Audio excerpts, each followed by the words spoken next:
All right, let's bring a big warm welcome to Esther Perel and Trevor Noah.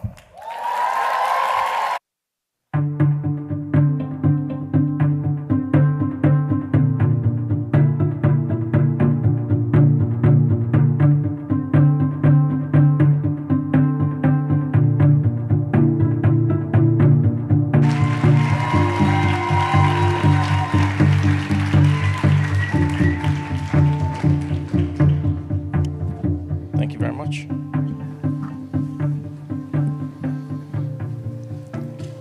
Good morning, everyone. Hello.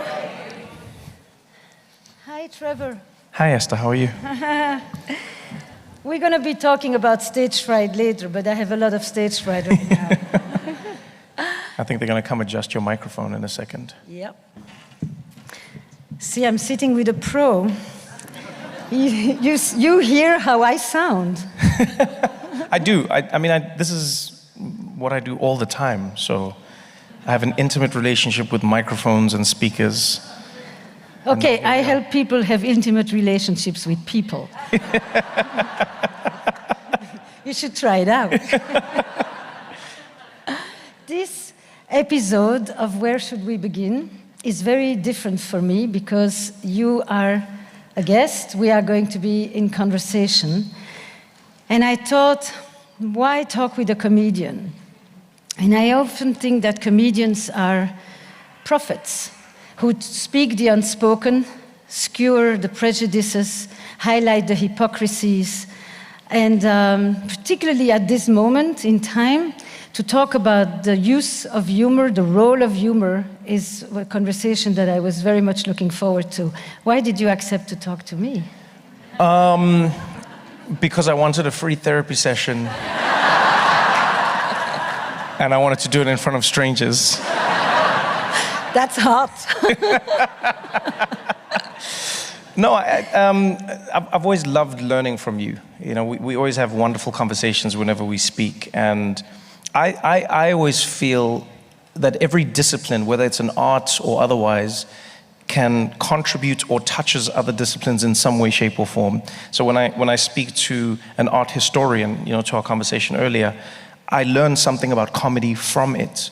If I speak to, a linguist, I learn something about comedy from it. And it doesn't even have to apply to comedy, but I just find anyone who spends a lot of time in their field has learned certain things that are applicable to almost any field and any space. And so, I don't think you can talk about comedy without talking about psychology.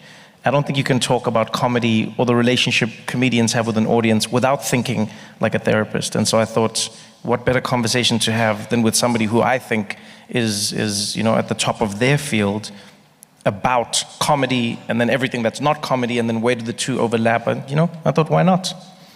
So, comedy, laughter, humor have always been a part of the cultural and political landscape, right? The gladiators in Rome, before they went to their last fight, they did graffitis with funny stories. That blows my mind.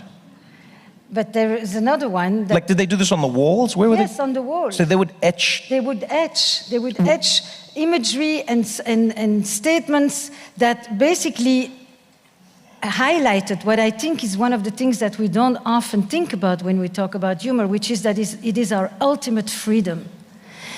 We decide the perspective that we will take on something. It's the French philosopher Bergson, who really wrote a lot about humor, spoke about it as the ultimate freedom. And Boccaccio wrote the Decameron during the Black Plague, and he has all these storytellers. It's like in the midst of darkness, in the midst of hell, there is laughter. Yes. So I wanted to ask you, how does that sentence speak to you, and what do you see is the role of humor? We have wars right now. We have Israel-Palestine, we have Ukraine, we have Sudan, we have the climate crisis. I mean, we have a lot of things to cry about, and you make us laugh about them. Well, I think, it's interesting that you say you can create your reality, because I think laughter is strange in that if we think of all the emotions that we're able to express or feel, one of the things about laughter that's particularly interesting to me is it's one of the few emotions that robs your pain of its power. Yes. Do you know what I mean? Yes. So if somebody's doing something terrible to you and you cry, in many ways it gives them power. If you get angry, in many ways it gives them power. If you get, whatever it is, a wide range of reactions and emotions, it gives them power. But if you laugh, laughter is strange. I remember watching, movies when I was a child, and I would see like the villain in a movie get caught and then getting punched or something. And then there would always be that scene, it would be Joker or someone, they'd start laughing at Batman while Batman's punching them, and the Joker's there like, and this person's getting punched, and all of a sudden the punching almost seems meaningless. Why bother? If this person can laugh while you're doing that to them, then you don't have to be afraid. Then you have the power. Yeah. Then you're doing to them rather versus them doing to you. Yeah. It reminds me, years back I worked on a theater project, and we were doing witnessing theater arts against political violence. We were working with a group of Chileans who had been in solitary confinement, tortured, resisting the Pinochet regime. And we were trying to be very solemn and sanctimonious and humble and really make sure that we captured what they went through and the horrors of their captivity. Then they came to watch the play, and they looked at us and said, "But you missed the most important thing." And we were like, "What have you done? What have you done?" Humor! Humor, you think we survived in solitary confinement by being solemn? We were scratching on the walls, we were having remorse, we were laughing with the torturers, and we had the last word. Huh. I'm noticing a trend of people scratching on walls when things are really bad. This is something I need to try. Yeah, I need to try it in my home. I will say I've never been to a truck stop where there aren't etchings on the wall, so maybe this is an ancient wisdom we have. Like, it's interesting that you say that. It's from the cavemen. Did you, now when they said that to you, how did you process it? When somebody says, we were in solitary confinement, we were struggling, we went through a lot of pain, and then you reenact their experience, and they say you didn't remember the humor, or you didn't include the humor. How did you process that, and how did it change how you saw stories? Wow, I thought we missed it. We thought we were being respectful by being very serious, but that didn't capture the experience. And that there is tragic optimism. That means that you get to decide your reaction to the events which you cannot control. And that's what humor often does. It helps you, confront the uncontrollable. Yes. I think, to your previous question, I've often found that when people say, what is humor's purpose? I go, it's like saying, what is water's purpose? Humor is as broad as water is. It's like, you can use it to cook or dilute, you can use it to wet something, you can use it to... I think that's what humor is. To destroy something? Yeah, you can, to destroy something. There are some times and some moments where humor is used as a tool to, like in the case of Charlie Chaplin, for instance. I think what was amazing about what Charlie Chaplin did is he used humor to bring Hitler down to the size that he deserved to be. He used humor to remind people that this person wasn't a god and this person wasn't impenetrable.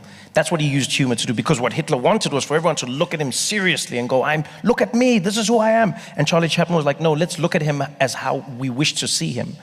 That was one use of humor. Another type of humor is, there's the gallows humor. People laughing at the end and in a weird way controlling their own destiny and their own feeling. That's right, the ultimate freedom. Exactly. Yes. Sometimes you use humor to connect people. You use humor to laugh together. Some of the best laughs I've experienced have been at funerals and at wakes and in moments where everybody is sharing a collective grief, and someone will punctuate that. One of my favorite moments was one of my best friends in South Africa. His uncle was diagnosed with cancer and was stage 4. And he was in the hospital bed, and his whole family had come in.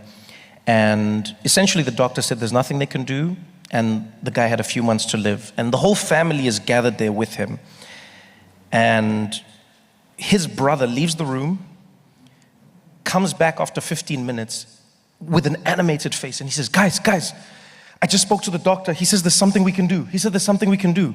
And everyone's like, what? And he turns to his brother who's in the bed. I mean, this man is dying, and he looks at him And he says, the doctor says, you have to see how far you can bend. Can you still bend your rib cage? Can you bend your head? How far forward can you bend? And he says, I don't know, I can try. And he says, if you bend far forward, go all the way down and kiss your ass goodbye.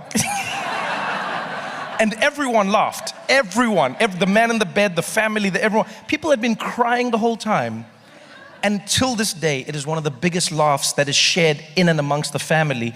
And I always found that magical, that the story of this man dying, and he did die, unfortunately. It's a happy story. But that story, when you ask them, your uncle had cancer, or your father had cancer, or your brother had cancer, they go, he died oh man. kissing his ass. Exactly, exactly.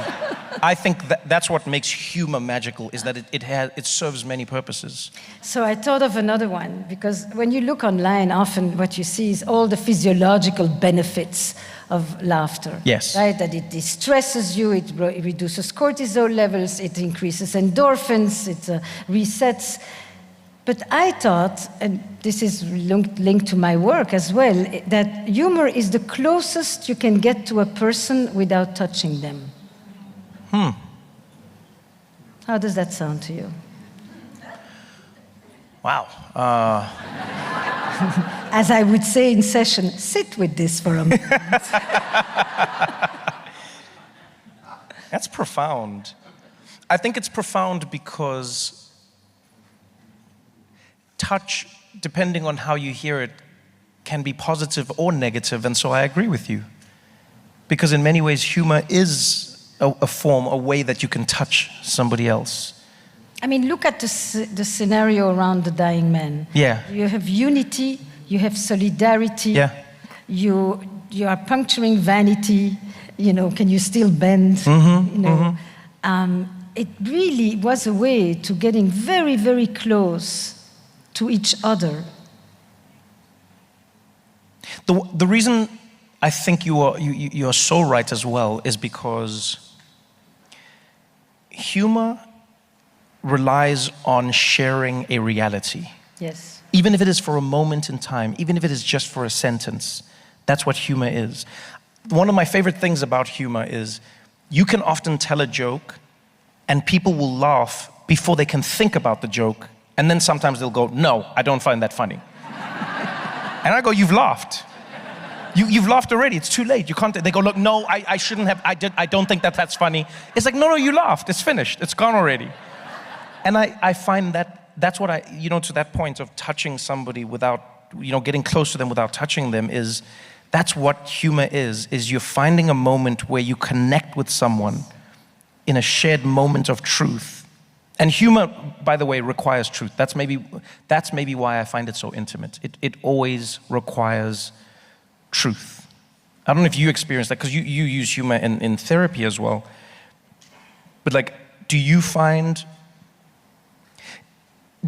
would you agree if I was to say that humor always has truth connected to it, whereas maybe facts do not? When someone just tells you a story, you often find they can fabricate, they can move this, they can put it the way but humor, especially when other people join in, it means that people have actually agreed.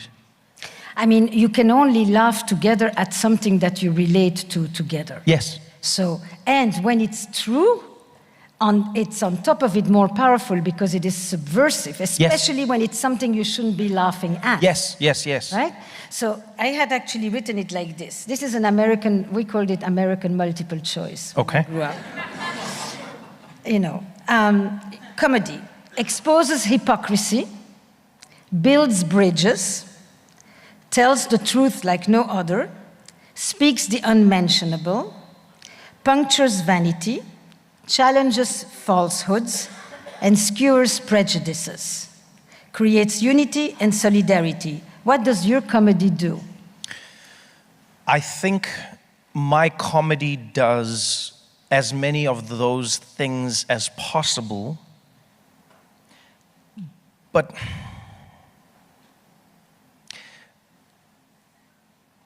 when I was performing comedy, before I was on The Daily Show or before people really knew me, one of my favorite moments when stepping on stage was the fact that the audience had no concept or perspective of who I was.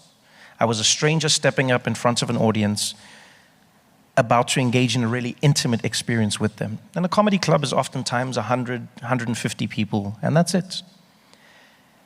And I remember one day, because I would always have this awkward feeling at the beginning of a comedy show.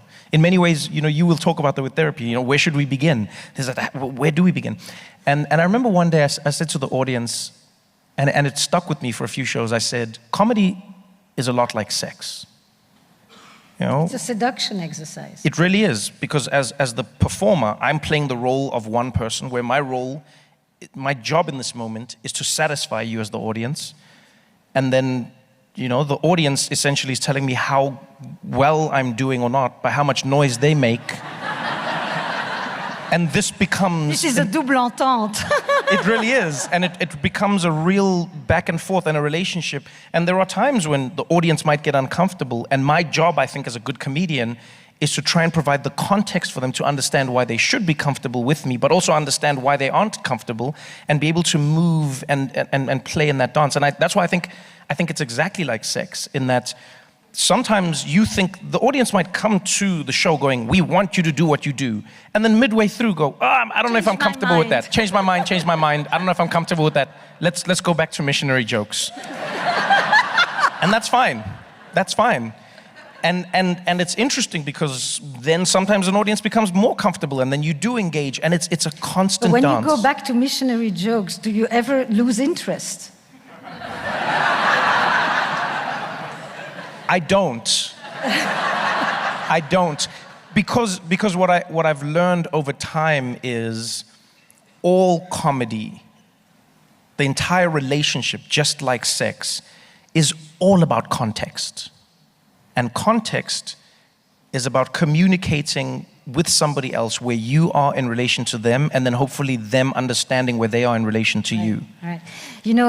There's a very interesting distinction in Latin, in French too, about context. Ridere, to rire, is to laugh. Okay. Deridere is to deride, i.e. to humiliate. Right. It's just 2 letters that make the whole difference. It changes it. It changes it because it says that you can't laugh with somebody who is feeling vulnerable about the thing you're trying to poke fun at, which is a little different from your uncle's story. Yeah. So my question is, do you find that it's harder these days to make fun of certain things?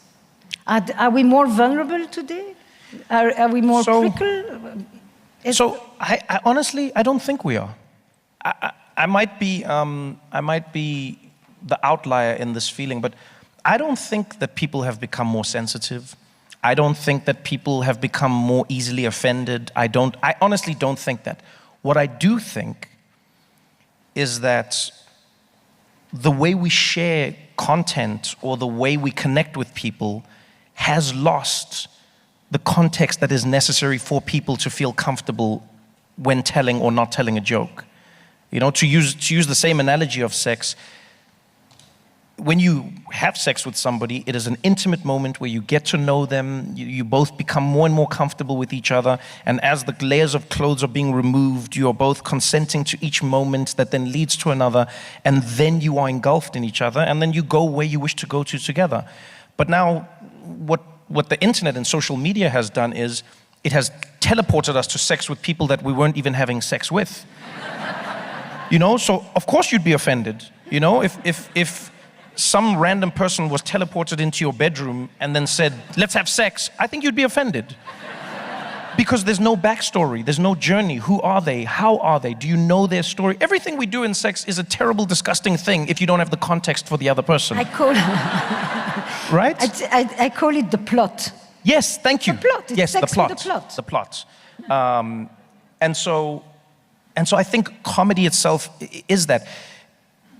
You have social media, which has been amazing for many things, but now I can have a conversation with Esther online. We can be laughing. We can be tweeting at each other. We can be sending TikToks to whatever it might be. But somebody who has no context for the plot or the conversation can step in and find offense in that because they were not part of the conversation or the plot. And I think there's a reason no comedy clubs have windows that are open to the sidewalk, Because if you're walking by, you'd be offended at every comedy club if you walked in. There are people in comedy clubs who are in wheelchairs, people who have loved ones who are deceased, people who are dying, people who are, you name it. People in comedy clubs are living life, they're human. And comedians are exploring this with them. And in the comedy club, in that confine, you will find magic and connection like you've never experienced before. But if you open the windows, people would walk past and say, how could you say that? How could you do that? So in my office, when the doors are closed, I often help people cry. You help people laugh, I help people cry. I laugh with them as they're crying, but I also... You laugh with them or at them? Derride or... with... But I don't get to decide what they're crying about, whereas you do get to decide what you want them to laugh at or with. Yes, but you don't decide what they will laugh about or with. And that's where comedy is magical. Sometimes you can say something that you think is funny, no response. You may say something afterwards or before it that to you was nothing, and the audience goes, that is what we find funny. Correct. You know? Correct. So again, Yes, going back to sex, forgive me. In sex, it's like there is what you think is going to pleasure the person, and there is what pleasures the person. And so you might think, this is what I'm doing, this is going to be great, and then all of a sudden they go, actually, no, I like that. And I think if you are in concert with them and you wish for that to be their pleasure as a comedian, I'm not saying this because I want you to laugh at this. I wish to bring you on a journey with me. So it is an exercise in seduction. It is, over completely. And, so when I asked you, what is something that you would like to learn from me? Actually, we asked each other, what would we like to learn from each other?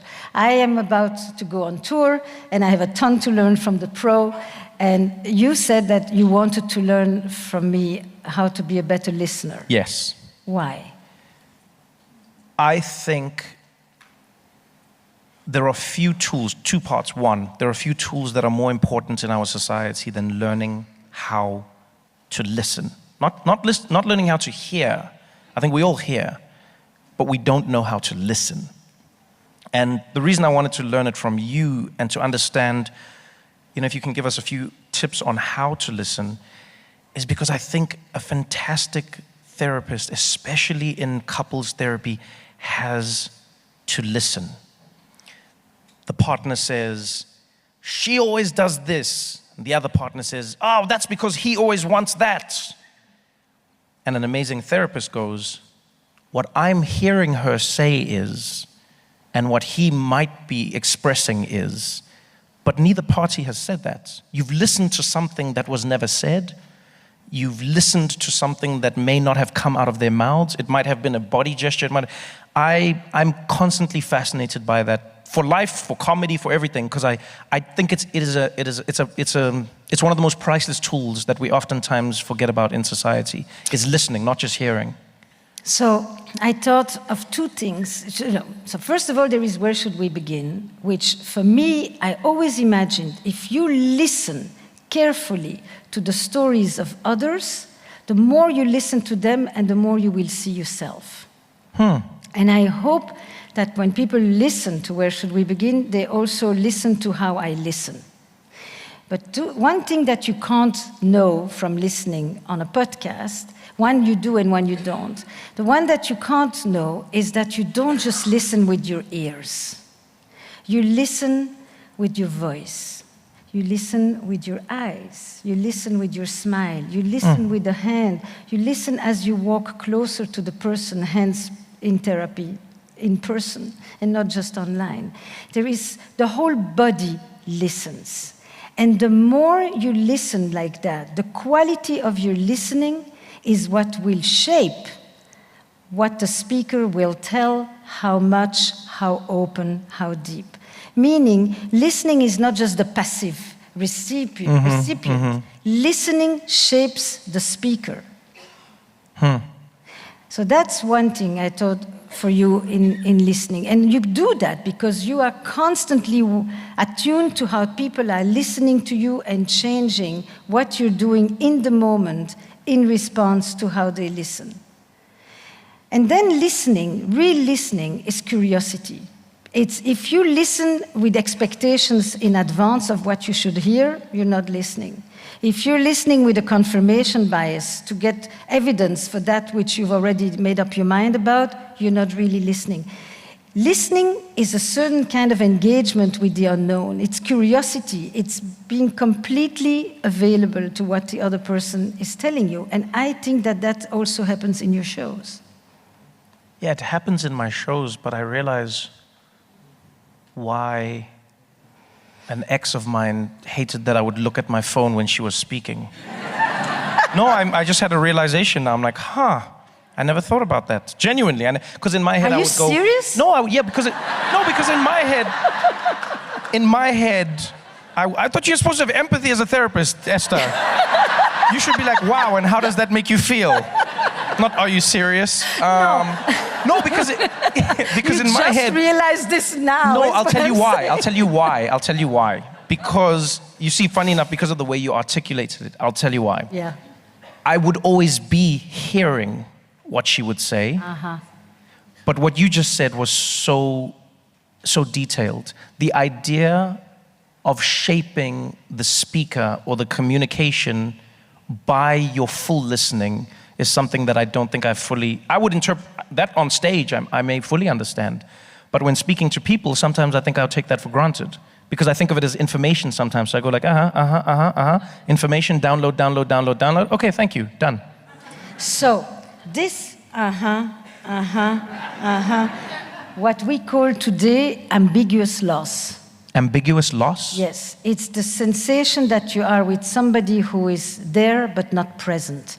Ambiguous loss is a concept that we borrow from Pauline Boss, who talks about grief. When a person is having Alzheimer and they are still physically present but psychologically or emotionally gone, which is what happens when you're doing this. Wow. Or on the other side, when they are deployed or when they disappeared or when they're hostage or when they're at war and you know that they are physically gone but psychologically and emotionally very present. And so you can't resolve the dilemma. Right. Ambiguous loss. And today, many people in their interactions experience ambiguous loss. I'm talking to you about something super important and you're just like ticking away. And it makes me feel like anything I'm telling you has no value, no importance. Yeah. No, I mean, I can understand it. You know, in comedy clubs, we'd always say the moment every comedian hates is when they're collecting the check. So you never want to be on stage during that moment, where the waiters will walk through the room and they'll start giving people their check, and then you're trying to tell jokes and people are trying to calculate the tip on their bill. It's the worst moment to be in a comedy club. You can literally feel the audience disappear from you, and essentially they're going, yeah. No, I'm listening. What's 20% of, So this just reminded me. So I'm going on tour, right? And I want to know why, by the way. Why I'm going on tour? Yeah. For the very reason that you talked about why in-person sex is better. Yes, but I think more specifically for me is I'm going, like, you already do therapy with people one-on-one. I'm saying, why the group sex? That's what I'm trying to get to. I thought of it as a first date with 3,000 people, but no, not yet there. Because I do think that breathing together, sitting together, talking about love, sex, desire, breakups in a collective, actually is the most important way to take us out of the loneliness that we often feel in those experiences. I think that we've become quite socially atrophied after this time, and I think that we're living more and more in a contactless world. When this conversation, I mean, this is what's happened here. Right. People, like you, we talked for 2 years while looking at a green dot on a screen. Yes. We never heard a person laugh. We had no idea how they responded to us. Yes. We spoke and we had no notion of who was listening and how. We feel everything here. And that experience is not just, for me, the experience, it's the experience of the people in the room. You are aware of the other people's responses to what's happening. You identify with others who are sharing the same experience, even if they don't say a word, because you see the tears the whole thing. And for that, I am going back in the world. I want to have that experience, and I want people to have that experience with each other. Do you ever get nervous when you're doing those shows? So this is exactly, here I laughed, and you talk about the bill in the comedy club. I actually need light when I talk. I need to see the people. If I have a dark pit in front of me, that really, I have a lot of fear. I have stage fright. I need to see the eyes of the people who are looking at me, because otherwise, who am I talking to? I have fears about, you know what to do. Yeah, but you know what's interesting about comedy is where comedy, some comedians have that as well, but oftentimes I find audiences are less likely to laugh if they're too well lit. Yes. Because there's a freedom in knowing that other people can't see you laugh, and then you forget that other people. And I think it's important sometimes to not feel like we're watched in order to give our most honest response. So that's interesting that from your side you need to see them. I'm with you. On and off now. I turn them on for certain things, and I turn them off for other things. Oh wow! Like when do you turn them on? Just like after someone has said something very awkward. Who has strange fantasies? Lights on!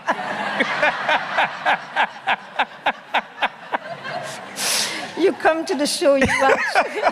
What do you do for stage fright? I have that. What do you do for stage fright? What do you do when you're joking? Wait. Okay, are you saying stage fright or are you saying nerves? Because I think the two are different. Oh, tell me.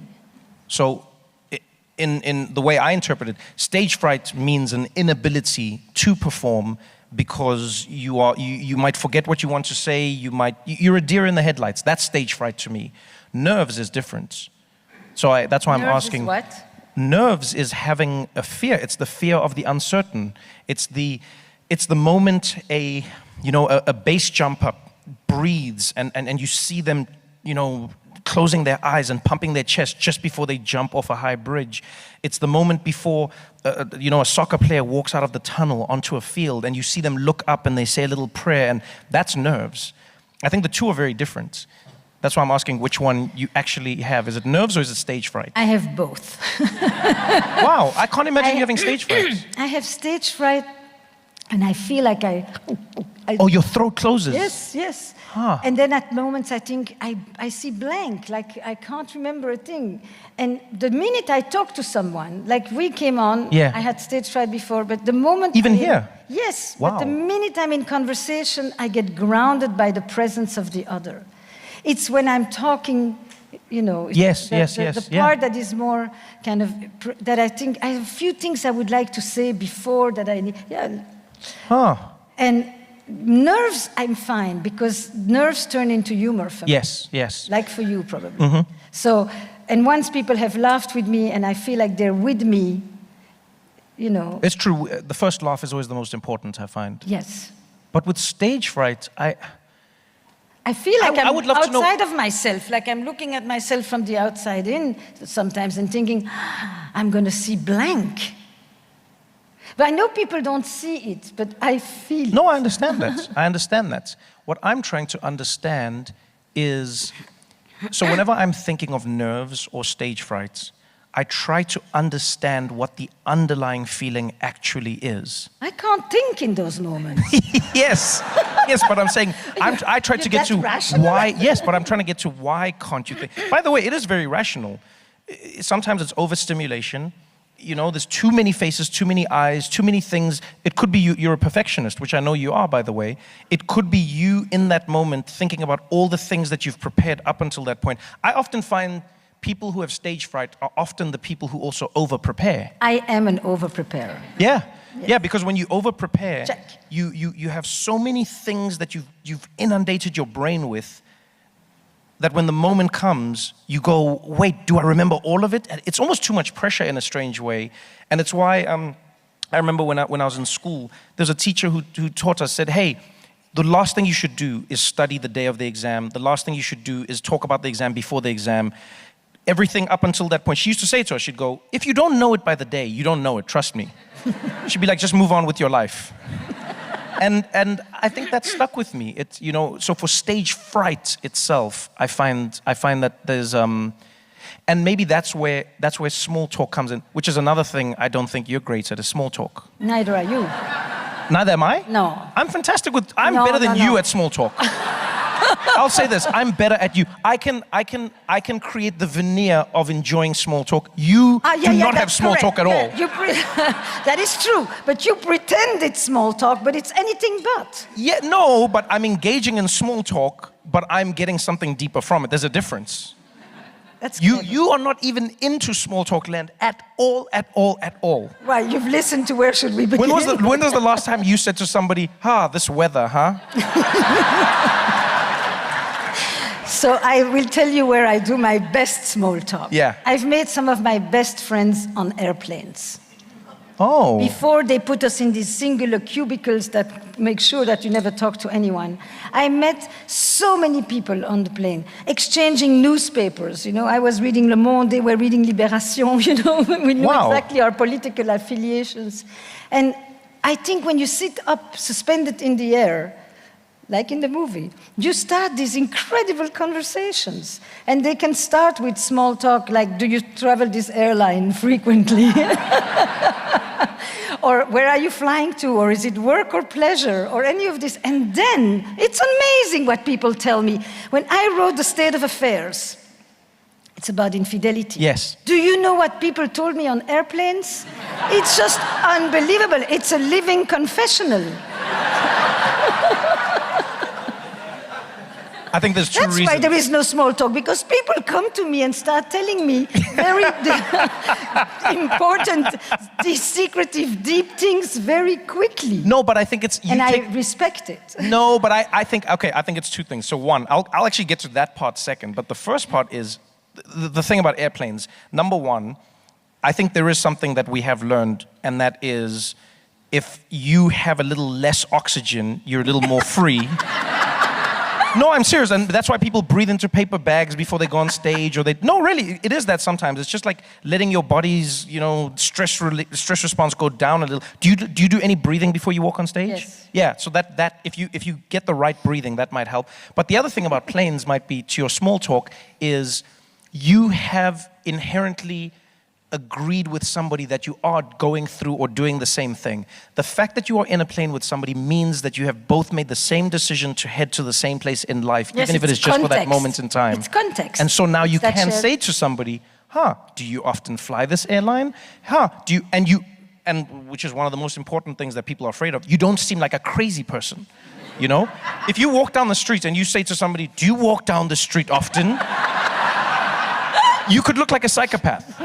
But on a plane, because we've made this decision... We have a shared reality. Exactly. There it is. And so I find that is the key to good small talk.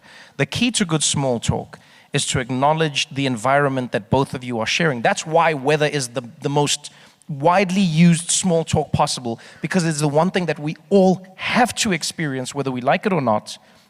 I don't care what newspaper you've read. I don't care where you're from in the world. I don't care how you see the world. It's raining. It's raining. Wow, this rain. Yeah, man, this rain. This rain. And now we're in. And now we're in an elevator, and we don't even do this kind of small talk anymore. Because that small talk would have been accompanied with the second line is, so where do you get lunch when it rains? And then where do you get lunch when it rains could have become, let me take you and show you a place right around the corner that you don't know. And we would have begun a whole relationship with this one little line of small talk, and we don't have it. Why do you think that that's gone away? Because exactly what you described. No, I agree. I think it's the fact that we have a means to contact the people who we already contact all the time means we are less inclined to contact new people to share experiences in life with them. So if you eat an amazing meal... That is extremely well said. You know, if you enjoy an amazing meal, the thing you can do now is tell someone you know immediately about it. You can text your friends and go, oh my God, guys, I just ate at this phenomenal restaurant. And a picture of the whole thing. There you go. Whereas before, there was a time when you literally just had to talk to somebody on the train, the bus, wherever you are, and just turn and say, yeah, have you eaten at this place? Oh, that was amazing. Because there's a wonderful feeling in your body when you have to share something. That's the second place where I've met people. Is restaurants. Yes, yes. You start talking with the people next to you at the table. Next thing you're in a bar together. Next thing you walk. Oh yeah, you see? So there. So I have a question for you, because you know me a little bit. What advice do you have for me as I go out on this tour? You're touring all the time. Off the record, you're going out in the world right now. That's the name of your tour. Yeah. Mine is just called An Evening with Esther Perel. Which I think is beautiful. I like that a lot. But what do you do? I mean, one thing I thought of with you, what does he do when he bombs? Like, I say a sentence, people laugh. The next day I come, I say the same sentence, nobody reacts. And I don't know how one recovers from these things so fast. But that's just one piece. Like, what should one know?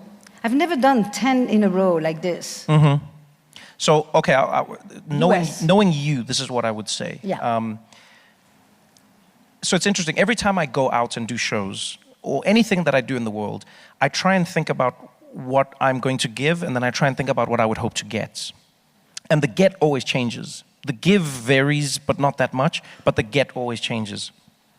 For me, on this tour, I think you have a wonderful opportunity to delve into the stage fright, understand it, tame it, or even use it to your advantage. I think that's a wonderful thing to learn to do. I'll bring a little Trevor Noah with you should.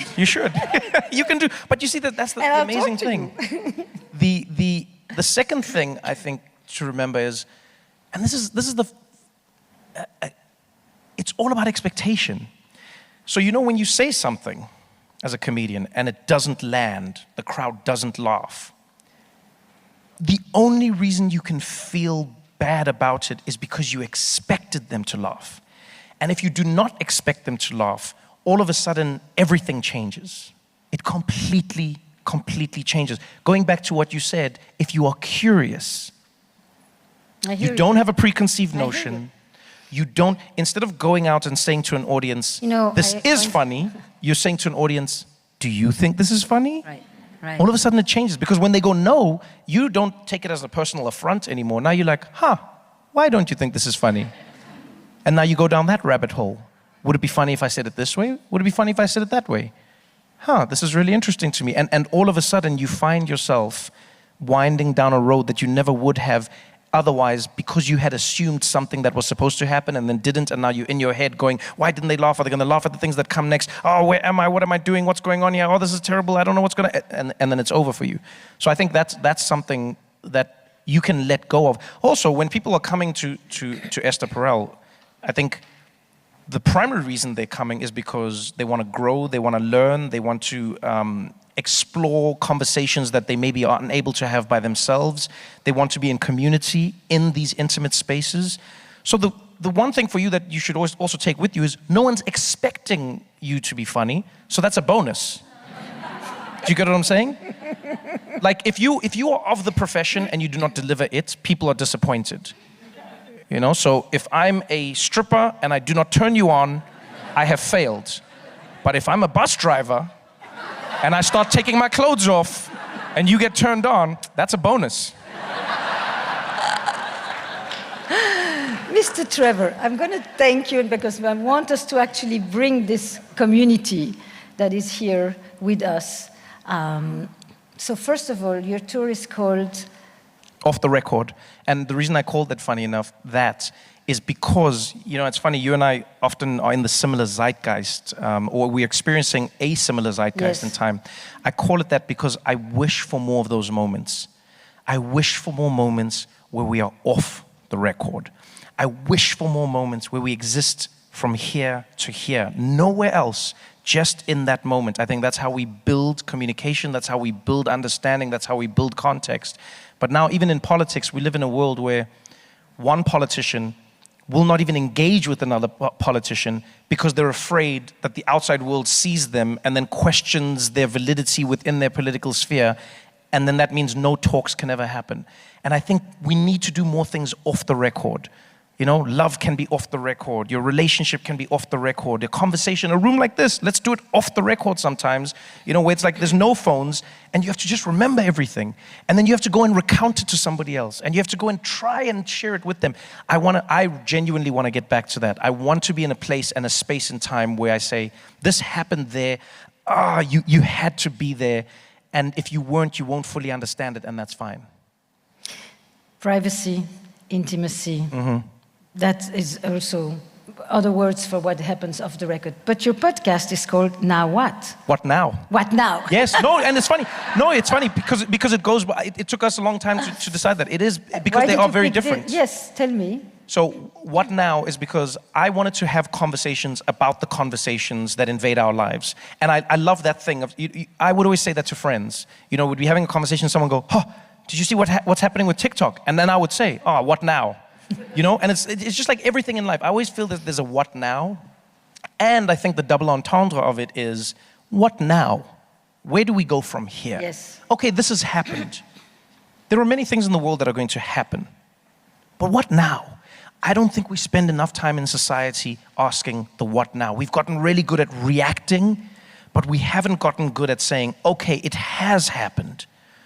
What now? As in a session that starts with where should we begin? Exactly. Yeah? So, listen to his podcast, go to his tour, and let's... Listen to her podcast, go to her tour.